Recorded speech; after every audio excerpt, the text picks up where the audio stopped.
Nagtanong ang system kung normal ba ang 46 na degree at nagbabala na tila lahat sila'y nababaliw. Laminggo si Shuang at napansin na walang damo o mineral sa paligid, kaya't ipinahiwatig niyang nasa gilid sila ng isang lungsod. Sa likod nila ay kalsada at mga puno lamang. Sa gayon, pinisil ni Cher ang kanyang kamao at iminungkahi na pumasok na sila, dahil wala namang ibang daan. Napansin niyang karaniwang matatagpuan ang ganitong tagpo sa Blue Zone. Gayunman, nagbabala si Wu na mag-ingat at huwag magmadali. Tiningnan siya ni Azo nang may panghahamak at tinanong kung ganoon ba siya katakot. Sinabi nitong maaari siyang bumalik kung natatakot siya at iniutos na huwag maging sagabal at huwag makatawag pansin ng mga fallen. Pumikit si Chino at nagpasya na siya na ang mauuna. Itinaas niya ang palad sa tarangkahan na humaharang sa pasukan ng ospital. Tinitigan siya ni Azu habang unti-unting binubuksan ni Shinyu ang gate. Sunod-sunod na pumasok ang buong koponan sa loob. Habang naglalakad si Wu sa tarangkahan, sinimulan niyang suriin ang paligid. Pinagmasdan ni Azo ang gusali at iniulat na may 4 na gusaling medikal, bawat isa'y may 19 na palapag. Hindi ito kahawig ng isang ordinaryong ospital. Tinanong ni Cher kung alin ang dapat nilang siyasatin muna. Itinuro ni Wu ang isang banda at ipinaliwanag na maaari lamang silang pumasok sa isang gusali, at maliban sa unang gusali, ang mga mababang palapag ng iba ay walang pasukan at lubusang nakaharang. Kung nais nilang marating ang ikalawang gusali, kailangan nilang makarating sa ika-19 na palapag at dumaan sa air corridor. Namangha si Cher at kinumpirma ang totoo nito. Itinukod ni Azo ang kanyang mga braso sa dibdib at inamin na nagiging kapaki-pakinabang si Wu. Tinanong ni Cher kung bakit ginawang ganoon kahirap ang pagkakaayos. Ipinaalala niya na isa itong ospital. Habang hawak ang kanyang baba, sumang-ayon si Wu, ngunit napansin niyang kung may bagay na salungat sa karaniwang katwiran, tiyak na may dahilan. Ipinahiwatig niyang ayaw ng may-ari na may makapasok sa ikalawang gusali. Sa puntong yun, napansin ni Cher si Shi na mariing nakahawak sa tela ng kanyang damit sa dibdib at umaming may 17 masasamang espiritu sa loob ng gusali. Inamin nitong natatakot siya. Natawa ang system at nagbiro na patuloy pa rin niyang ginagampanan ang kanyang papel. Habang pilit nitong pinipigilan ang kagalakan, ang sitwasyon ay lalo lamang nakapupukaw ng interes. Bahagyang pinaikit ni Chino ang mga mata at binalaan ang lahat na maghanda. Idineklara niyang papasok na sila sa unang gusali. Paglapit sa mga pintuan, binuksan niya ito, at sandaling natigilan ang buong koponan sa bungad habang sinusuri ang paligid. Ipinapalagay nilang matagal nang iniwan ang ospital. Habang naglalakad paakyat sa pasilyo, napansin niyo ang ganap na pagkakaligpit at kapabayaan ng lugar. Samantala, lumapit si Wu sa gilid, iniunat ang kanyang palad at hinaplos ang isang mantsa sa dingding. Nang makita ang sariling daliri, napagtanto niyang iyon ay dugo, madilim na pula, kaya't inisip niyang bago pa lamang iyon. Tumawag siya sa system at tinanong kung may nakita ito. Nakangising sumagot ang system na hindi ito baliw kaya't paano nito malalaman kung anong simbolo ang nakasulat gamit ang dugo sa dingding. Ipinaalala nitong isa itong mental hospital. Ipinahayag nitong siya'y matino dahil may malinaw na pag-iisip at pangunawa. Gayunpaman, binanggit nito na ang mga mantsa ng dugo ay iniwan 2 araw na ang nakalipas. Sa muling pagtatanong, inisip ni Wu na maaaring sinusubukang itago ang isang bagay, o marahil ay sadyang ipinapakita ang daan. Ngunit pinayuhan siya ng system na mag-isip gamit ang sarili niyang ulo, sapagkat hindi ito makatutulong sa sitwasyong yun. Habang abala sa kanyang mga iniisip, nilapitan siya ni Cher at tinawag si Chino, na binalaan na napakaraming silid dito. Itinanong kung iisa-isahin ba nilang sisiyasatin ang bawat isa. Kunot noong tiningnan siya ni Chino at tinanong kung ano ang kanyang palagay, habang si Wu ay marahang hinahaplos pa rin ang dugong na dikit sa kanyang mga daliri. Napansin ni Wu na napakaraming silid sa ospital. Ipinaliwanag niyang kung iisa-isahin nila ang bawat isa, maaaring makuha nila ang kinakailangang impormasyon. Ngunit ang pinakamalalim na lihim ay nasa ika-4 na gusali. Sa kanyang kapanatagan at matibay na pagpapalagay, napukaw ang pansin ni Azo na agad nagalit at mariing nagtanong kung ano ang sinasabi niya. Lalo siyang nag-alab nang marinig na nais ni Wu tuklasin ang pinakamalalim na lihim. Nakangising ipinahayag ng system na tila nasaktan ni Wu ang marurupok na damdamin ni Azo at ipinasya nitong hindi siya gusto nito. Itinaas ni Wu ang palad sa kanyang noo, pumikit, at binigyang babala na minsan lamang siyang magpapaliwanag. Kaya't hiling niya na tanggapin na lamang ng iba ang kanyang salita sa susunod. Tahimik na pinanood siya ni Shuang, habang si Azo ay sumigaw ng galit. Upang maputol ang pagtatalo, agad na sumingit si Chino at hiniling kay Wu na ipagpatuloy. Pinuri ng system ang kakayahan ni Wu na agawin ang kontrol sa sitwasyon. Itinaas ni Wu ang daliri na may bigat ng pananalita at inilahad na sa 4 na gusali, tanging ang una lamang ang may pasukan. Kung may pasyenteng nasa ika-4 na gusali na mangangailangan ng tulong, kailangan itong maglakbay mula basement hanggang ika-19 na palapag, dumaan sa ika-3 at ika-2 gusali, at makapasok sa una. Mula roon, kailangan itong bumaba muli hanggang sa silid na pakay. Ipinaliwanag niya na sa tagal ng prosesong yun, maaaring ang pasyente ay nakapili na ng panibagong katawan para sa muling pagkakatawang tao. Mariing hawak ang kanyang baba, inamin ni Chino na kakaiba ang disenyo ng gusali, ngunit hindi pa nakakapagsalita ng dagdag pa si Wu. Iginiit niyang kung iisipin ng lohikal, higit itong kahawig ng bilangguan kaysa ospital. Muling pinagtibay niya na dahil iisa lamang ang pasukan, may isang tiyak na daan ng pagtakas para sa bilanggo, at sa gayon mas madaling kontrolin ang mga ito. Ipinaliwanag niyang kung ganoon, ang ika-4 na gusali ang pinakasagrado at pinakaitinatagong lugar sa buong ospital. Sa mabilis na kumpas ng daliri, sumang-ayon si Cher at tinukoy yun bilang ang pinakamalalim na sikreto ng lugar. Biglang itinuro ni Shi, may panginginig sa tinig, ang elevator na kusang gumagalaw. Kunot noong inutusan ni Chino ang lahat na maghanda para sa labanan. Tumigil si Shi sa pagpapanggap na takot, inayos ang kanyang buhok, at malamig na inihayag na tila hindi na nila kailangang umakyat ng hagdan. Habang papalapit, tinawag ni Wu si Chino at inamin na matagal na niyang iniisip ang isang tanong. Ipinaalala niyang 700 taon nang walang nabubuhay sa labas ng tore, kaya't dapat ay naglaho na ang mga syudad at ospital. Gayunman, may mga pasilidad pa ring nananatili. Patuloy ang pagbaba ng elevator hanggang sa ika-9 na palapag. Ipinahayag ni Shinio na wala siyang tiyak na kasagutan. Ibinahagi niyang sa ibang lugar na napuntahan nila, may mga bagay na bigla na lamang umaandar, gaya ng Ferris wheel sa isang lumang perya. Kakaiba ang mga batas sa labas ng tore, hindi lamang ang espasyo ang nagbabago, kundi pati ang mismong katotohanan. Sa isipan ni Wu, naisip niyang marahil ang mga hindi maipaliwanag na kababalaghan ay itinuturing na mga patakaran ng mundong ito. Sa wakas, bumaba na ang elevator sa unang palapag. Huminga ng malalim ang buong pangkat, naghahanda sa pagbubukas ng pinto. Unti-unting damilat ang agwat at tumambad ang nakakasilaw na pulang liwanag. Kasunod noon, lumitaw ang isang halimaw. Hindi na ito naghintay na tuluyang magbukas ang pinto, hinailan nito ang mga sliding doors gamit ang lakas ng kamay, saka sumigaw at sumugod patungo kina Chino at sa iba pa. Mabilis na umilag si Chino, inutusan ang lahat na umurong, at sabay hinugot ang espada mula sa kanyang baluti. Sa isang mabilis na galaw, tinaga niya ang halimaw. Masusing pinagmasdan ni Wu ang bawat kilos ni Chino. Bahagyang sumimangot ang kanyang mga mata habang nakatitig sa ulong na putol ng fallen na ulong malapit sa kanya. Ipinahayag ng system na ang antas ng jilang na hawak ni Chino ay level 19D, na tinatawag na fallen must die. Ipinaliwanag nitong sa bawat tama ng espada, nababawasan ang depensa ng kalaban at tumataas ang posibilidad na tamaan ang mahinang bahagi nito.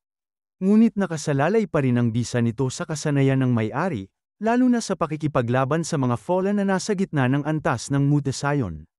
Matapos ang laban, muling isinuksok ni Chino ang kanyang espada, humakbang palayo sa bangkay, at idineklara na walang dapat ikatakot sa mga mutanteng nasa ikalawang antas.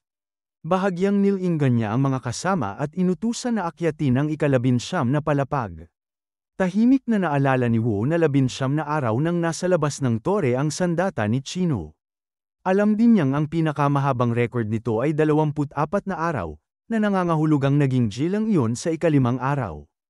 Habang papunta na ang grupo sa elevator, bahagyang nakayuko si Shi at nagtanong kung bakit masama ang kanyang pakiramdam.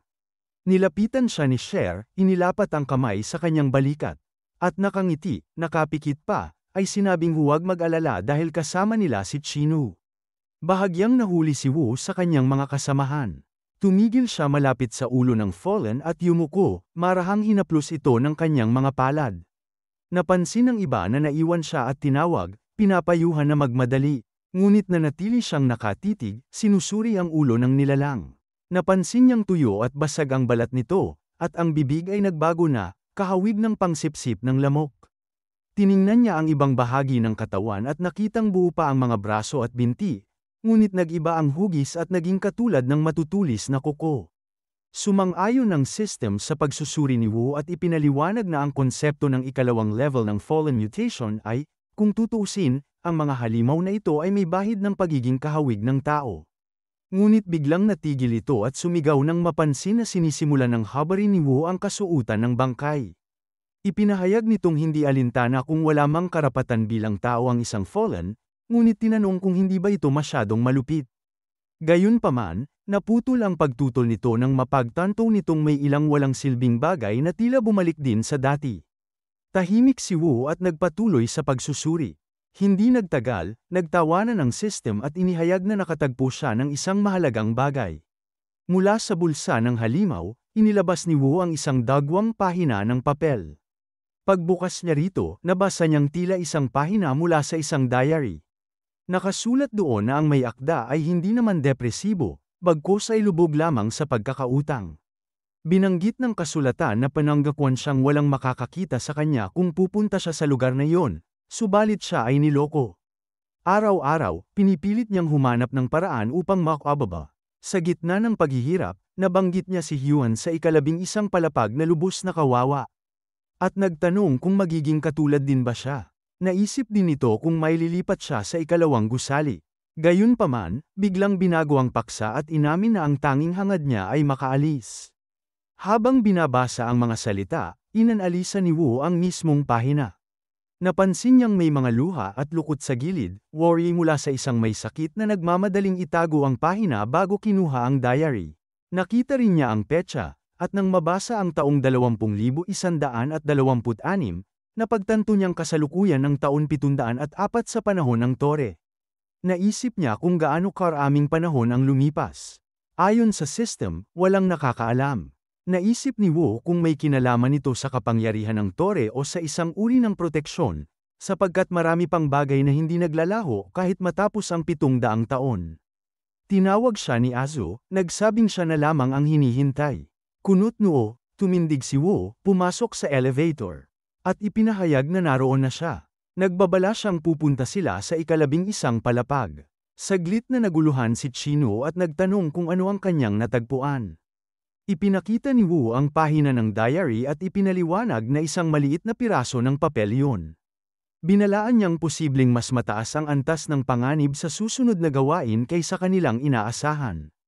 Pinindot niya ang buton ng ika-11 palapag at inilahad na sa antas na iyon ay may mas malalakas na fallen na maaari nilang kalabanin bilang paghahanda.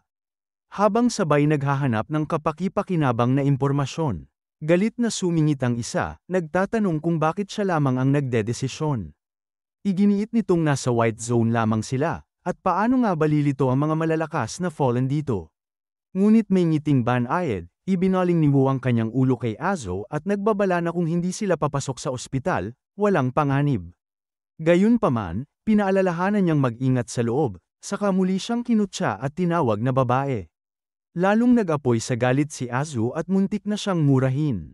Ngunit biglang sumabog ang tawa ng kung sino. Natahimik ang lahat, namula ang pisngi ni Shi sa tuwa at nagtaka kung narinig din ng iba ang tinig. Pumikit lamang si Shuang, walang sinasabi. Kunot noong nagbabala si Chino na nakarating na sila, at tinukoy ang numerong 11 sa panel ng elevator.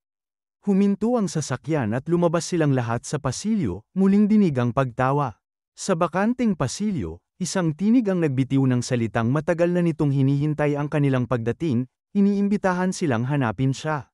Sumigaw muli ito at muling nagtawa, worry isang nilalang na sabik sa larong Madyugo. Napansin ng grupo na nagmumula ang tunog sa huling silid. Isang babala ang narinig nilang mag-ingat. Maingat na nakinig si Wu at napansin sa kanyang isipan na ang tinig ay tila halong iyak ng isang batang babae at tinig ng isang nakatatandang babae, magkasalungat sa edad at damdamin. Habang patuloy ang pagtawa, biglang tumulo mula sa kisame ang isang malapot na itim na likido. Ang isang patak nito'y bumagsak sa balikat ni Shuang. Nagulat siya at napalingon. Mula sa likido, nabuo ang isang itim na kamay na agad umabot sa kanya, handang umatake. Natigilan siya, hindi agad nakakilos. Ngunit bago pa man makasugod ang nilalang, mabilis na sumugod si Chino at tinaga ang kamay ng Fallen gamit ang kanyang espada. Umalingaw-ngaw ang isang sigaw. Kunot noo, nagbabala si Chino na manatiling maingat at kalmado. Ngunit hindi nagwakas ang panganib. Mula sa kisame, lumitaw pa ang ilang mga kamay. Ayon sa system, malamang na isa sa mga kasamahan ang labis na nagpadala sa emosyon at nakatawag ng pansin ng babaeng halimaw. Binalaan nitong mataas ang level ng halimaw kaya't hindi ito kayang tapusin ni Chino sa isang iglap. Inis na nagtanong si Azo kung bakit napakarami ng mga nakapandidiring kamay, ayaw niyang makipaglaro sa mga ito. Dahil sa galit, umangat ang sukat sa kanyang relo hanggang 11. Sinabihan siyang huwag magsalita ng walang saysay. Mabilis na umatake si Cher upang putulin ang mga kamay, ngunit dala ng bugso ng damdamin, umabot sa 9 ang marka sa kanyang relo. Sa galit, nagdeklara si Shi na ang mga laruan na iyon ay para sa kanya lamang, at nag-utos na huwag silang galawin ng iba. Ngunit sa matalim na sagot ng isa na wala namang balak pakialaman ang mga iyon, napaikan din si Cher at tumaas sa 7 ang kanyang marka. Tahimik na nakipaglaban si Shuang, ngunit hindi rin niya napigil ang emosyon. Mabilis na umakyat ang sukat ng kanyang relo hanggang 21. Walang pakialam sa kaguluhan, mariing nakatitig si Shiniu, pinagdikit ang mga labi, at mabilis na sumugod. Sa ilang matutulis na galaw ng espada, pinutol niya ang pinakamalapit na mga braso ng halimaw. Mabilis na pinayuhan ni Chino ang kanyang mga kasamahan na huwag mag-aksaya ng oras at tapusin agad ang halimaw, mariing nagbabala na hindi kailangang makipaglaro rito. Saglit siyang huminto upang silipin ang kanyang relo na nagpapakita ng bilang 3. Napansin ito ng system at agad na nagpakita ng matinding paghanga, idinagdag pa na tunay ngang kahanga-hanga si Chino. Ngunit hindi siya pinansin ni Wu at sa halip ay bahagyang pumikit at tinakpan ang kanyang bibig ng mapahikab. Dahil dito, inakala ng system na walang halimaw na sumasalakay sa kanya, sapagkat nanatiling 0 ang marka sa kanyang relo. Naging malinaw na nababato na siya at tila handa ng matulog. Patuloy namang sumalakay ang may itim na kamay mula sa kisame, ngunit hindi sumuko ang iba pa. Hiniwa ni Shuang ang mga ito habang mariing sumuntok si Cher, galit na nagsasabing walang katapusan ang mga kamay. Si Shi na may pilit pinupunit ang mga ito at buong siglang idinideklara na para sa kanya lamang ang laban. Walang imik si Chino, mariing pinagdikit ang mga labi habang patuloy na pumuputol ng mga braso ng halimaw. Gumamit si Azu ng letigo, hinablot ang isa sa mga kamay at pinilas ito. Sabay tanong kung ano ang nangyayari kay Wu. Nilinggan niya ito at napansing nakatayo lamang, kaya tinawag siyang tamad at walang silbi. Ngunit nanatiling kalmado si Wu, marahang ngumiti, kinamot ang pisngi, at inamin sa sarili na inaantok siya. Naisip niyang ang tinig ng batang babae ang nakakaapekto sa kanyang damdamin. Si Shi, na pansamantalang tumigil sa laban, ay lumingon at napansin ang numerong 0 sa relo ni Wu. Tinawag niya itong halimaw. Lalong nainis si Azo, ngunit hindi niya napigilan ang pagkilala na si Shi, na madalas tawaging halimaw, ngayon ay ibang tao naman ang tinutukoy.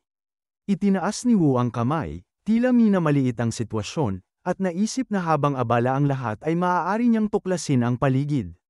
Gayunpaman, agad siyang pinigilan ni Chino, iniutos na huwag gumalaw. Matapos mapatay ang mga pinakamalapit na braso ng halimaw, nangakong sila'y sabay-sabay na haharap sa pinagmumulan nito. Habang patuloy ang pagbagsak ng malapot na likido mula sa kisame, napag-isip ni Wu na hanggat hindi bumababa ang emosyonal na tensyon ng kanyang mga kasama, magpapatuloy ang paglusob ng mga tentacle.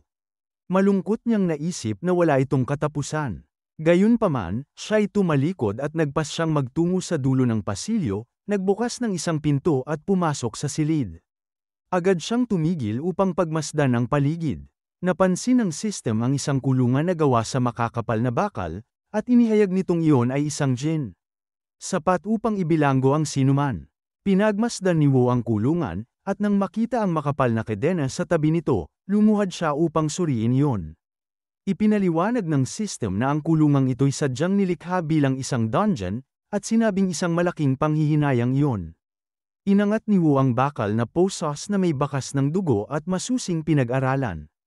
Ayon sa system, ang kadena ay isa ring djinn. Nagbiro pa itong sobrang bigat ng mga iyon kung ituturing na laruan, subalit bilang posas. Ibang usapan na, tumayo si Wu at naglakad palayo, ngunit nagbabala ang system na mag-ingat dahil nagkalat ang mga hyringilya sa sahig na maaaring naglalaman ng pampamanhid o iba pang gamot. Ayon dito, isang iniksyon ang makapagpapalakas ng isipan, 2 ang makapagbibigay ng lakas, at 3 ang makapagpapabata, binanggit pa ang halagang 1.5 tans. Subalit hindi pinansin ni Wu ang mga pahayag na iyon. Habang nag-iikot ang kanyang paningin, napansin niya ang isang pintuan na tila patungo sa susunod na silid. Iwinaksi niya ang posas at nagsimulang lumapit, ngunit pinigilan siya ng system. Sinabi nitong wala nang makikitang mahalaga roon sapagkat nawasak na ang mga dokumento at wala na ang may-ari. Sa halip, inihayag nitong ang kanyang pansin ay dapat sa isang mesa sa harapan, puno ng mga bagay na hindi pa nasesayra. Ipinaliwanag ng system na bawat isa sa mga ito ay may kakayahang magbigay kay Wu ng isang pagpipilian mula sa isang talaan. Kung saan maaari siyang mamili ng talent, pakikipagkaibigan kay Ai, o puot nito. Habang iniaabot ni Wu ang kanyang kamay sa isa sa mga bagay, nagbabala ang system na pag-isipang mabuti, sapagkat kapag pumili siya ng isa, mawawala ang 2 pa. Pagtuon niya sa isang diary, ipinahayag ng system na ito'y nabuksan at walang anumang petsa. Tanging mga salitang benevolence, righteousness, at morality ang paulit-ulit na nakasulat sa bawat pahina. Naiisip ni Wu kung sino kaya ang orihinal na may akda ng diary na iyon. Ngunit sa halip na hanapin ang sagot, nagpatuloy lamang siya sa pagsusuri. Patuloy na nagsalita ang system, binabanggit na ang archive ay puno ng mga detalyeng mahalaga kina Wu at Shinu. Gayunman, nang makita nito ang laman, hindi ito makatiyak kung ang makukuha ni Wu ay pagkamuhi, pagkakaibigan, o isang regalo, siya lamang ang kailangang magpasya. Nang tumingin si Wu sa susi, sinabi ng system na yon ay hindi susi ng kulungan kundi maaaring makapagbukas ng ibang kondado, na maaaring maging daan patungo sa isang shortcut o sa isang bangin. Hawak ang kanyang baba, napaisip si Wu na ang mga nilalaman ng archive ay maaaring konektado sa kasaysayan at makatutulong na mailapit siya sa katotohanan. Sandali siyang tumitig sa pagitan ng susi, diary, at suklay. Nang magtuon sa suklay, napansin niyang wala itong anumang palatandaan, subalit kakaiba pa rin ang pagkakakumpleto nito. Alam niyang ang susi ay akmang bumukas ng isang pinto, at inisip niyang maaaring may mahalagang bakas sa likod nito. Hinaplos niya ang kanyang buhok, at ang system, nakangising inamin, ay natitiyak na siya ay isang tunay na kolektor. Sumang-ayon si Wu, napabuntong hininga, at bahagyang ngumiti habang inamin na nakadarama siya ng nostalgia para sa kanyang nakaraan. Tumawa ang system at nagpahayag na ang pagpili rito ay tila isang loterya, ang unang tiket ay magbibigay ng bagong talent. Ang pangalawa ay maghahatid ng pabor ng fallen, at ang huli ay magdudulot ng kanilang walang hanggang puot at habol hanggang kamatayan. Nagpatuloy sa pag-iisip si Wu, hindi pinapansin ang mga tunog mula sa pasilyo. Samantala, tumigil na ang kanyang mga kasama sa labas, nagpahayag na tapos na ang labanan. Sinilip ni Cher ang kanyang relo at napagtanto na bumaba ang kanyang tagapagpahiwatig, gayon din si Azo na namanghaling nagbago ang sa kanya. Si Chino naman ay tumingin patungo sa dulo ng pasilyo at iminungkahing lumapit na sila roon. Si Wu, na nananatiling nakapako sa kanyang isipan, marahang nagwika na kailangan niyang alamin ang lahat. Naramdaman ng system ang kaba sa kanyang tinig at bahagyang nagbigay hudyat patungo sa pintuan, ngunit hindi niya ito pinansin. Sa halip, sa kanyang imahinasyon ay binuo niya ang plano ng silid. Napag-isipan niyang ang 2 kwarto sa dulo ng pasilyo ay maaaring isang laboratorio na dating puno ng kagamitan, ngunit ngayoy lubos ng winasak. Naalala niya ang mga kulungan ng mga test subject at ang kamerang nakatanaw mula sa sulok. Marahil ay gumagamit ng infrared rays upang subaybayan ang bawat kilos. Ang mga pagsusuri ay isinasagawa sa pamamagitan ng pagtuturok ng isang reagent at pagmamasid sa kanilang mga reaksyon, bagay na maaaring may kaugnayan sa mga fallen. Naisip niyang minsang bumisita ang isang nilalang sa test subject, at nagtagpo ang kanilang mga isipan, ngunit sa panahong yun ay wala pa roong galit o puot.